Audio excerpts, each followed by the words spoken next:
how to fix GTA 5 textures texture glitch easy and quick. If you want to fix this problem, it's easy.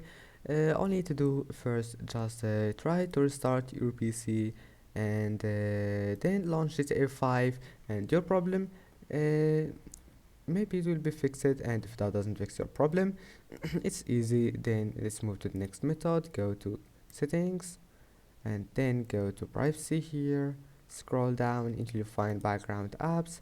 Now just turn off all background apps, just to free some space in your memory, in your PC memory.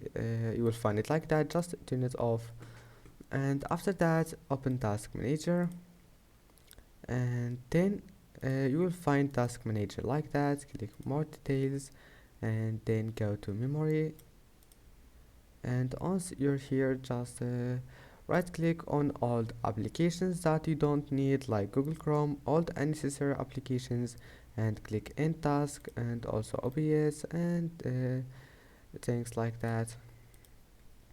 And that's it. Now just run GTA V as an administrator, and I hope that can help you. Don't forget to like and don't forget to subscribe, and see you in the next video.